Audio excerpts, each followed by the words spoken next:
It's a film, children's film also, and it's a film for the child in you, the kid in you. ലാലേട്ടൻ്റെ ഈ ഡയലോഗും കേട്ട് duty കഴിഞ്ഞ് നേരെ മക്കളെയും കുട്ടി അബുദാബി മാളിൽ ബറോസ് സിനിമ കാണാൻ പോയി. കുറേ നെഗറ്റീവ് റിവ്യൂ കേട്ടെങ്കിലും ലാലേട്ടനോടുള്ള ഇഷ്ടം കൊണ്ട് 4 ടിക്കറ്റ് ഇന്നലെ തന്നെ ബുക്ക് ചെയ്തിരുന്നു. സിനിമ നല്ല ഹൈ ക്വാളിറ്റി വിഷ്വൽ ട്രീറ്റും നല്ല കിഡിലൻ 3D എക്സ്പീരിയൻസും തന്നെയാണ് തന്നത്. കൊടുക്കുന്ന പൈസ മുതലാവാൻ അത് തന്നെ ധാരാളമാണ്. ഞാൻ നിന്റെ ഡിഗാമയല്ല.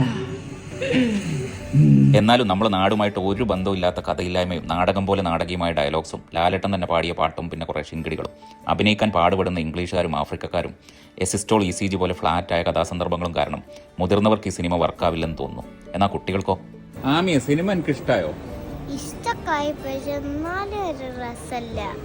ഹാനിക്ക് ഇഷ്ടമായോ? 3D ഒക്കെ ഉഷാറാണ് പക്ഷെ എന്നാലും ഭയങ്കര സ്ലോ ആണ്. ആമി ലാസ്റ്റ് കണ്ട സിനിമ ഏതാ? ഗോട്ട്. മലയാളത്തിലേതാ? ആവേശം. അതാണോ ഇതാണോ എനിക്ക് കൂടുതൽ ഇഷ്ടമായി? ആവേശം. ഈ ഫുൾ ടൈം സോഷ്യൽ മീഡിയയിൽ റീൽസ് കാണുന്ന ഇക്കാലത്തെ കുട്ടികൾക്ക് ഇങ്ങനെ ഒരു slow pace dramatic fantasy movie ഇഷ്ടാവുമെന്ന് കരുതുന്ന നമ്മൾക്കാണ് തെറ്റിയത്. ഇത് മുതിർന്നവരിൽ നിന്ന് പുറപ്പെടുകയും ചെയ്തു കുട്ടികളുടെ അടുത്തേക്ക് എത്തിയതുമില്ല എന്ന അവസ്ഥയാണ്. ഈ മാർക്കോയും റൈഫിൾ ക്ലബ്ബും ഒക്കെ തകർത്തോടുമ്പോൾ ഇതേതായാലും കയ്യിൽ നിന്ന് പോയി. ഇനി നമുക്ക് 2025 എമ്പുരാൻ മുതൽ ഒരു പിടി പിടിക്കണം. Thanks for watching.